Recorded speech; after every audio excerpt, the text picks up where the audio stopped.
Hello, hello, hello. Welcome to Brew from the Bothy. I think we're on number 5. I'm pretty sure it's number 5. Maybe if it was a bit more professional, I would have checked that beforehand. But I'm fairly sure it's number 5. Hello, hello. I am waving. How are you all doing? Hopefully you've had a fabulous couple of weeks. I've left the Bothy door open on the vain hope that my microphone is going to pick up some of the bird chatter that is happening outside, because spring has sprung and everything has just gone kaboom, and we have got amazing weather going on here in Cheshire at the moment, and a lot of the UK does, so it's just it's a massive energy top up, isn't it? And I'm loving it. So I thought, I don't want to close doors, I'll leave them open, and maybe hear all of the blackbirds and jackdaws and magpies and everything I've got going on outside there. Oh, hello, it's so nice to be back with you. It has been quite a 2 weeks. Today is the 30th of April 2025, and April has been I knew it was going to be a really busy month. I've been all over the UK. I've been to Scotland. I just haven't been to Northern Ireland. If I went to Northern Ireland, I would have hit up every country within the UK. Went to Scotland, been around England, even though I live in England, and I was in Wales at the weekend for Wonderful Wales, which I will tell you about because I had such a fabulous time. So it's just been a full-on month, but like one full of woolly joy. So let me tell you a little bit about it, and let's start with what I am wearing. This is the little size neckerchief for the One Way or Another pattern that is up, and you can now go ahead and purchase across Ravelry, Etsy, and my own website, Provenance Craft Co. Something I forgot to tell you about last time is on my own website, I actually do a pay what you can version for my patterns. So One Way or Another is a £5 pattern, but if you really want the pattern and you can't afford it, you can pay £3, you can pay £4, you can pay £5. If you've got a bit more money, you can pay £6 or £7. Like, I do that parameter between £3 and £7, and I don't go in and check. I'm not in there going, well, who's bought my pattern for £3? I just want access to patterns. Like, it's a PDF. Just have at it, and I'm about to give you a code, and I genuinely do not care if you go in and you get that pattern for £3 and use the 20% off. If that's what you need, go and have at it and have access to a pattern. Equally, if you can pay a fiver, pay a fiver. Like, do whatever you need to do. There's no judgment coming from me as the designer. I've set this up with goodwill, and I leave it running with goodwill. So that is there for you. Before I give you the code, I want to show you all the patterns. This is a design that came about from a crochet challenge with my lovely friend Heather, who is Keep Calm and Crochet On. We meet every other week. We met yesterday, actually, out in the sun, and yes, I am burnt. At Trentham, which is about 25 minutes from me, and the bottom of the hill for Heather. So it's a really good meeting place for us. And when we were going through the garden centre, we noticed lots and lots of scarves that were keyhole scarves, and we went, "Ooh, let's challenge each other to do a 100 gram or less crocheted keyhole scarf challenge." Heather being Heather, she stuck to the brief. Me being me, I didn't, because I always have to like filter off and do my own thing. So Heather created this beautiful keyhole scarf. What hers is called the Janus scarf. This is almost ready to release, so I'm going to provide a link into the blog post where Heather talks about it, and then from there she'll link out to it. So she hit the brief. She uses 50 grams of an undyed and then 50 grams of a dyed yarn. Look, isn't that so cute? So it's got this beautiful shell stitch to it, and she properly hit the brief with a little keyhole scarf. The stitch definition on this is off the charts. It's just really beautiful, and I love how she's brought both together. So that is Heather's Janus scarf. Janus. She told me I have to try and pronounce it correctly because one of them sounds like anus, and I don't. But because of my because of my accent, I can never remember which. I'm so sorry, Heather. It might be... Is it Janus? I think it's a Janus scarf. I'm so sorry, just said that. But hopefully it made people laugh, and they will want to go and purchase your lovely scarf. So that's Heather's definitely hitting the brief. And then my definitely not hitting the brief was to create a necktie. This is the mini version. Let me just pull back a bit so you can see it. And did I wear a little Breton French top to carry this off today? Yes, I did, because, you know, I have to do makeup and stuff for the podcast, and I like to look nice for you. So this is the little necktie, which was just 50 grams of 4-ply, but equally you can make it with just one, like literally one ball of floof. The one that I've pulled out for you is the Berenice stuff, which is beautiful. So you can make this size pretty much, maybe a little bit bigger, with one 25-gram ball of floof. Which brings out to this size, so slightly bigger, but you can mini it. But it's just no weight at all. That is literally 25 grams. So it's all the same theory, stitch definition, with a really simple, properly simple 2-row repeat. Or I've showed you this because I've worn it before. The little cowl, again, that is a 25-gram cowl. There is also a nice long scarf, which I've done for 2 sizes, which I don't have at the moment because I left it with Rachel at Daughter of a Shepherd, because she had it on her stand at Wonderwool Wales. Or you can also do a mega, more like a shawlette than a necktie, but you could actually double it over and wear it like a necktie. Sorry, it still has the tags on it from when I took it up to the Atelier Spotlight at Woolly Good Gathering. And I'm showing it the wrong way around, such a professional. Yeah, that's the larger version. So that's 100 grams of 4-ply. So the pattern covers lace weight or 4-ply, and it can either be a cowl, which has got multiple sizes, a necktie, which you can do any size up to from 25 grams to 100 grams, and a scarf, which has got 2 sizes. So it's one of those patterns which I love making. Like it's one pattern, but it's actually a multi-option pattern. So I really like it when people can buy a pattern and make it time and time again and keep on changing it up. I feel like this really comes into its own when you just keep it not necessarily undyed, but like semi-solid or solid. I think if you go into a variegated with this, you're just going to miss the detail, that beautiful kind of really simple detail, and make it really fussy, where it just doesn't want to be fussy. It wants to be like really refined little French look crochet. So that's where I'm going with that pattern. That is now up and ready and published, and if you like it, you can go and have it. And if you really like it, you can have it with 20% off if you use the code, all in capitals, Bothy Brew 20. That will give you 20% off on Ravelry, Provenance Craft Co, as I said, even with like the lower end of my pay what you can, and also on Etsy. It's up there too. I'll pop links into the down bar for you so you can see it all. But yeah, didn't Heather do a smashing job of sticking to the brief? And I love this because quite often if you have made socks or bits and pieces, you'll be left with bits left over, and this is a really good way of using it up. I particularly love the way that she's done it with the undyed, because it just really brings the hand-dyed element to life. I think it's really clever. Well done, Heather, for sticking to the brief. Bravo.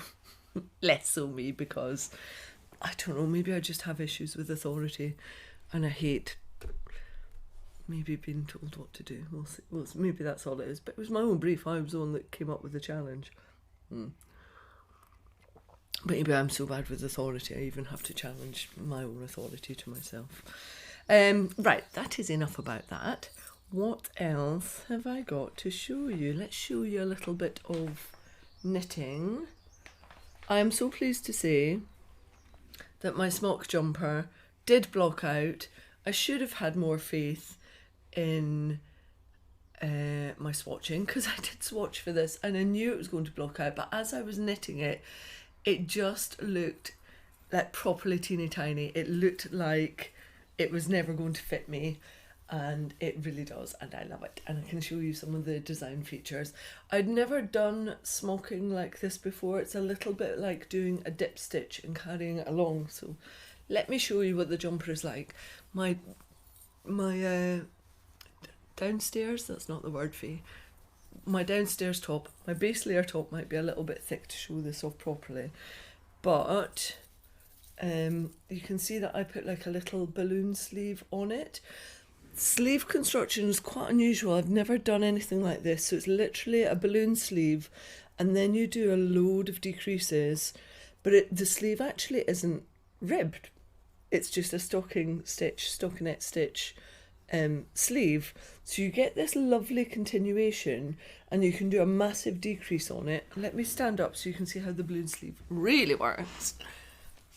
So it hangs, I'm trying to do this in frame.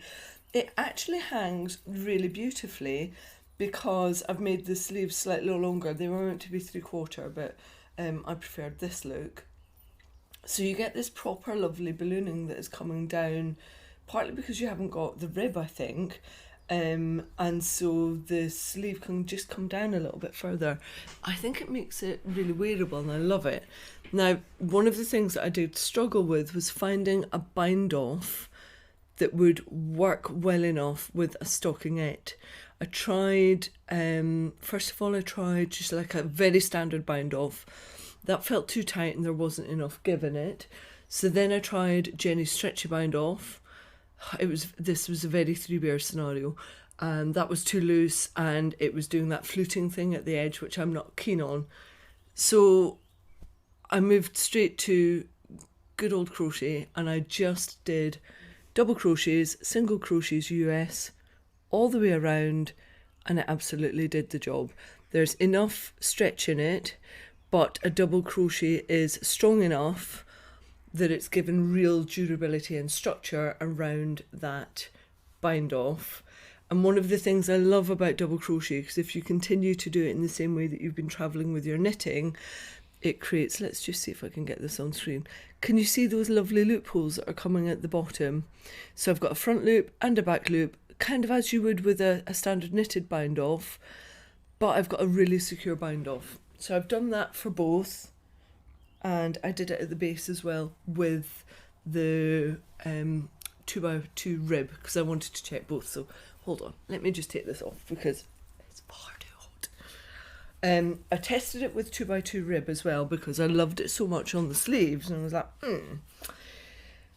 because quite often you can do a beautiful job on like knitting a thing, and then sometimes the bind off really lets it down. I've got a jumper that I wore at the weekend, and the bind off is just, it's a bit too loosey-goosey, and I feel like if I now went back and changed it to a double crochet, single crochet US bind off, it would work. Let me just show you how it worked at the bottom on a 2x2. So again, you just get this really beautiful front loop, back loop. What you don't get, which you can do with a standard knitting bind off, is like that continuation of the kind of in and out weave that you will get with a standard bind off. But I'm cool with that because actually this is doing the job, and I think it looks like as neat as something like a sewn Italian bind off would do.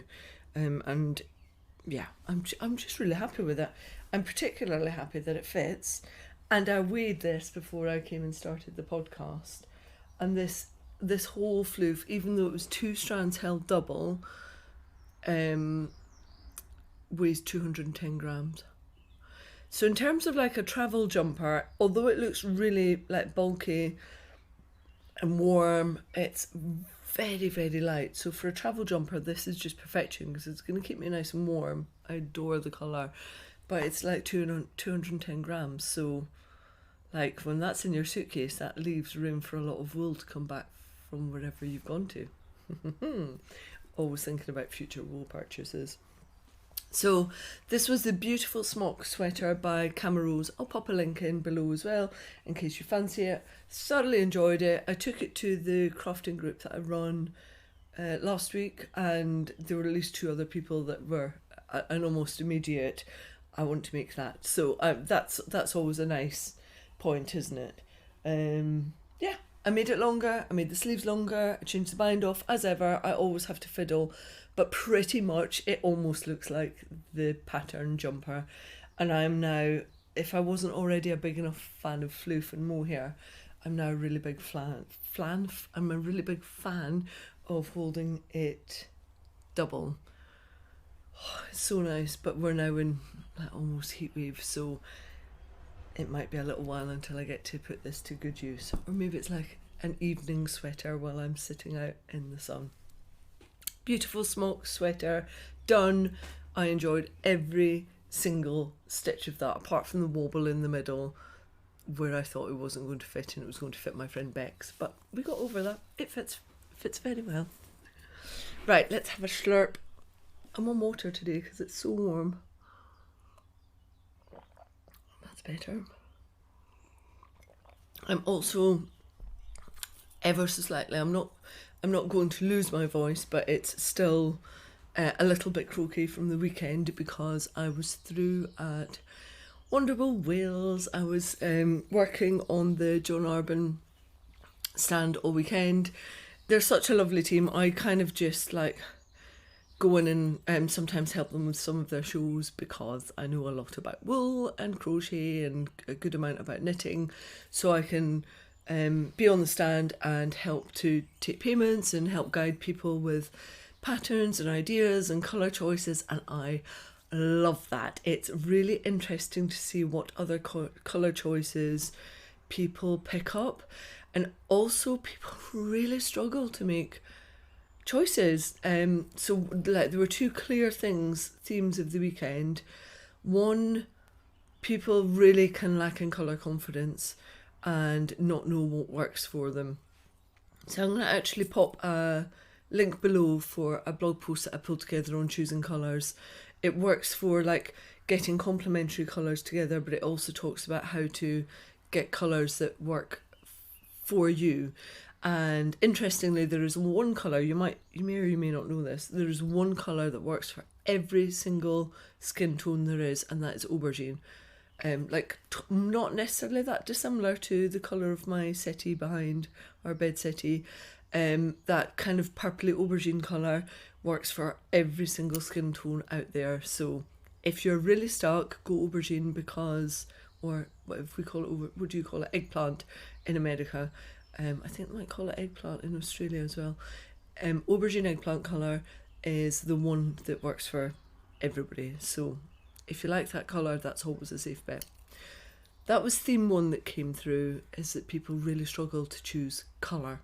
And a really quick tip is, if you're at a yarn show, ask the vendor if, one, they have a mirror, and two, if you can take the skeins to natural light, and then just, if you face the natural light and hold the mirror, and then hold the skeins right up lengthways, you'll get that bounce back and you'll see whether or not it like brightens you up. You'll see what the colour's actually doing for you. So for instance, white doesn't really suit me that massively, but the white against this background with my little neckerchief is just pulling together a whole look that I was very happy for.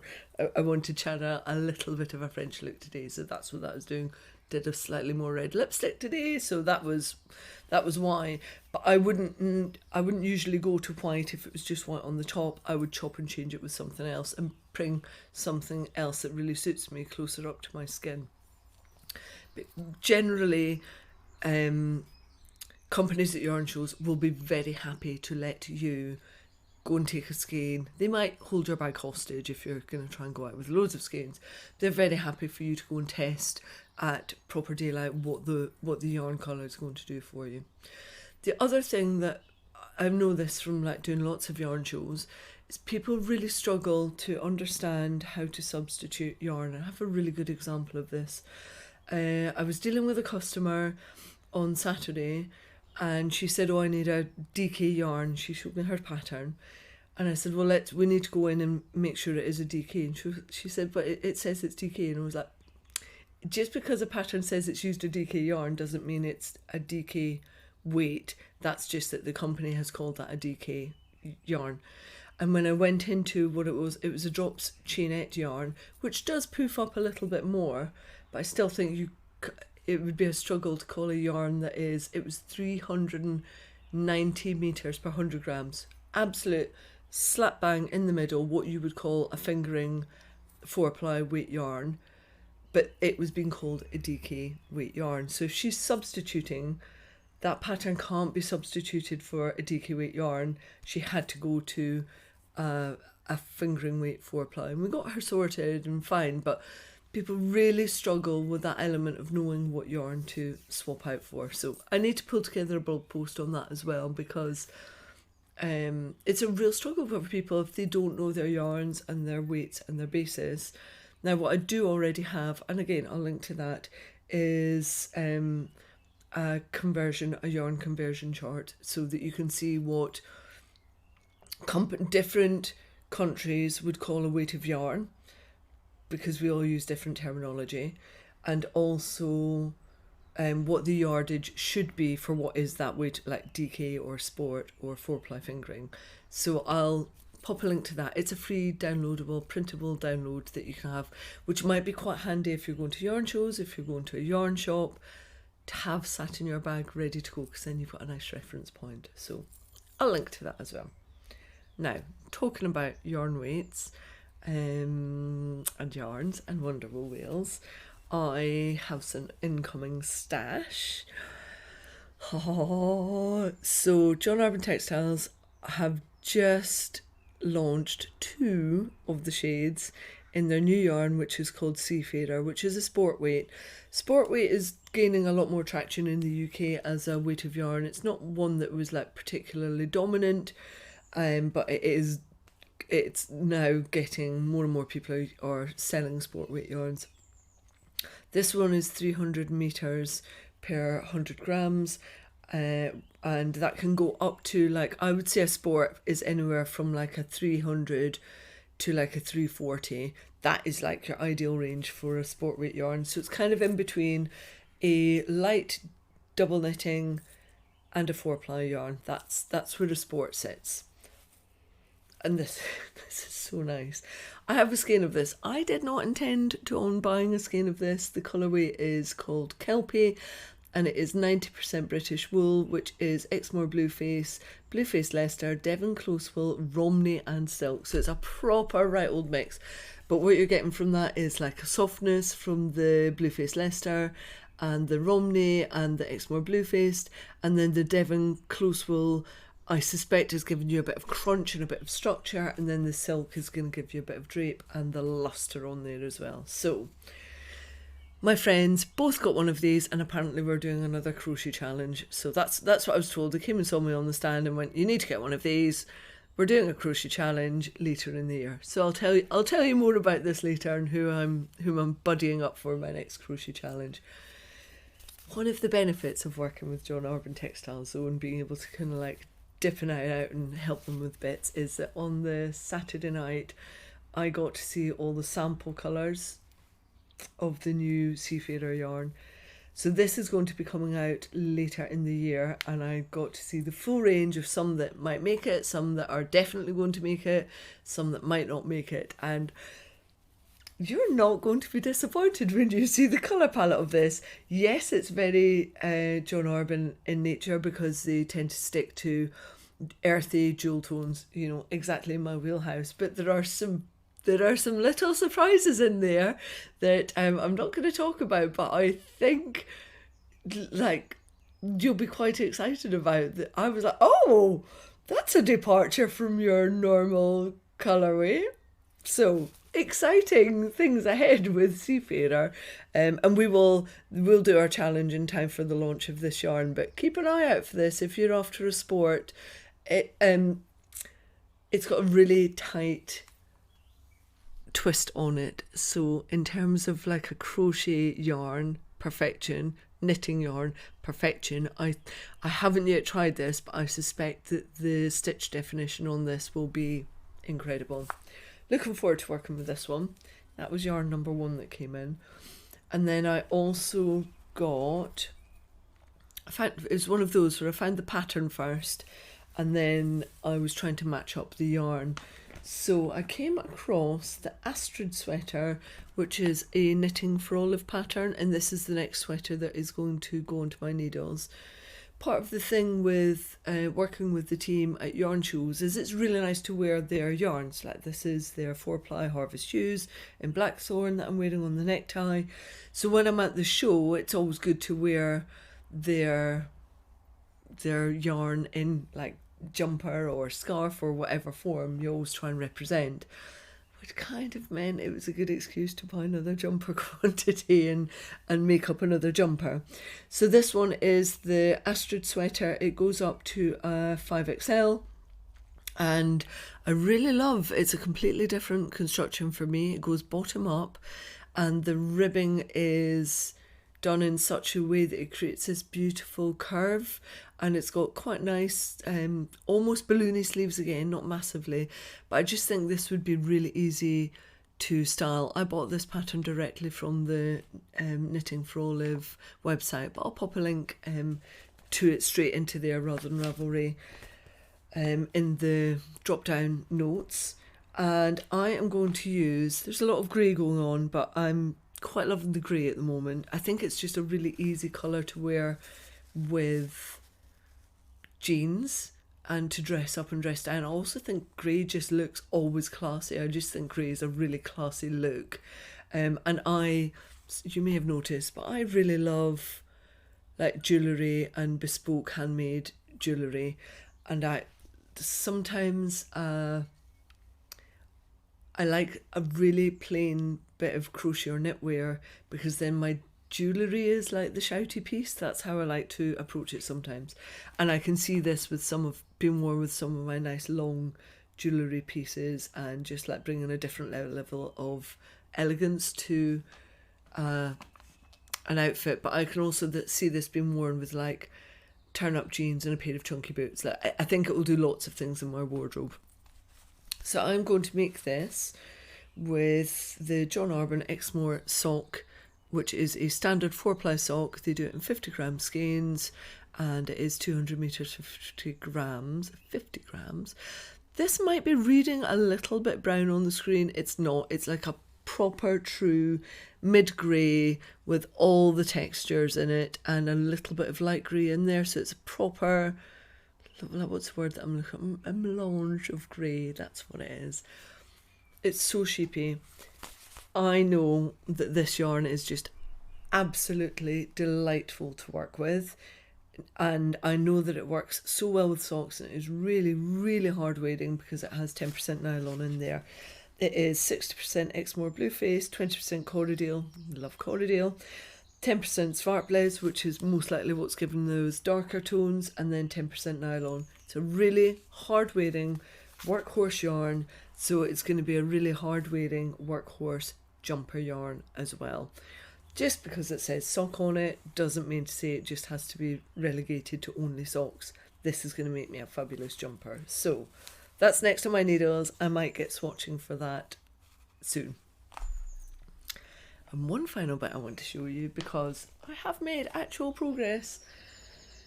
Long-term people that have known me for a long time and have followed my journey will know about my Positivity cowl, which is my most used pattern. I have more sales on that than anything else. I have more projects in that than anything else. And for the longest time, I have been working on a jumper design in Positivity Spiral. So this is the Positivity Spiral jumper. Last time round, I told you that I need to work on a design for the Journal of Scottish Yarns, but I've set myself an accountability trap in that I'm not allowed to put a hook into that design, which is due in July, the beginning of July, until I've finished off this jumper. So I got it back out the bag. I'm about to put the collar on it later this week, and I've just done the ribbing down at the bottom in a crocheted rib. So this is now back under development, and I'm going to set myself another accountability trap. Well, in 2 weeks' time, I will have finished this. It's a long way off actually being launched, and I'm not going to launch it probably until later in the year. but it's a design that I can talk about openly because it's taking a long time. This yoke bit is really quite demanding, not for somebody to make, but for me to grade out. So it's going to take a long time. But my accountability trap is set. Positivity spiral jumper is on its way. It will be coming probably at the very beginning of 2026. But it's a really good marker in the sand for you to see how long it can take for designs. I started this, I think, 5 years ago. Sometimes some designs just take that long. I've fallen out of love with this. I've fallen back in love with this. It will get a launch finally, and I'm going to be working on it in the next 2 weeks. I think that is everything that I need to tell you about and update you on. As ever, thank you so much for being here with me and spending a little bit of your time with me and having a little brew in the Bothy with me, even if mine is water today for my throat and the heat. Right, 2 weeks time I will be back again. Lovely to spend some time with you all. For those that came and saw me at Wonderworld, thank you so much for the hugs and the kind words. It really meant a lot. Thank you so much. I am moving. See you in 2 weeks. Bye bye.